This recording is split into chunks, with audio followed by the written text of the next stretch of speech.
আজকে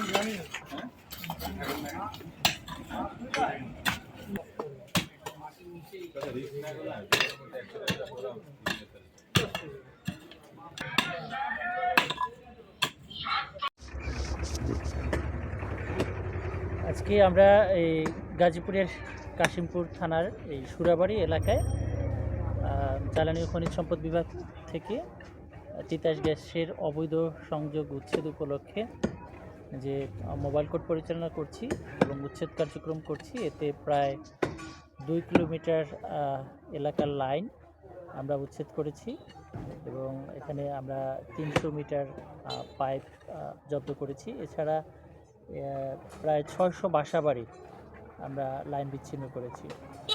এছাড়া এখানে আমরা কিন্তু একটা রেস্টুরেন্টকে তাকে 70,000 টাকা অর্থদণ্ড আরোপ করেছি এবং তাৎক্ষণিকভাবে আদায় করেছি। তো আমরা সকাল 9টা থেকে আমরা কার্যক্রম শুরু করেছি এবং আজকে বিকাল 5টা পর্যন্ত আমাদের এই উচ্ছেদ কার্যক্রম চলবে। এবং আপনারা জানেন যে সারা বাংলাদেশে জ্বালানি খনিজ সম্পদ বিভাগ থেকে এই তিতাস গ্যাসের অবৈধ উচ্ছেদ কার্যক্রম পরিচালনা করা হচ্ছে। ভবিষ্যতেও এই কার্যক্রম পরিচালনা করা হবে। আজকে আমাদের সাথে আমাদের তিতাস গ্যাসের এই জোনের আশুলিয়া জোনের ডিজিএম মহোদয় উনিও উপস্থিত আছেন এবং ম্যানেজার সহ অন্যান্য কর্মকর্তাবৃন্দ আছেন। আমাদের আইনশৃঙ্খলা রক্ষাকারী বাহিনী তারা আমাদেরকে সহযোগিতা করছে। তো আমরা সবাইকে বলবো যে অবৈধ গ্যাসের এই ব্যবহারটা রোধ করার জন্য, কারণ গ্যাস একটি রাষ্ট্রীয় সম্পদ, এই রাষ্ট্রীয় সম্পদ রক্ষা করা আমাদের সকলের কর্তব্য। ধন্যবাদ। ধন্যবাদ।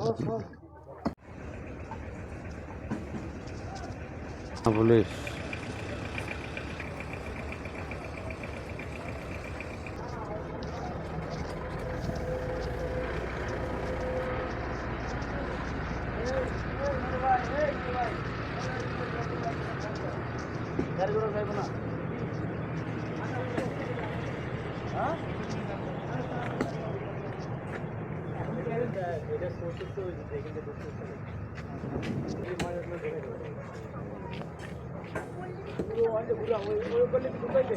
আপনারা ওদিকে আগে দুজন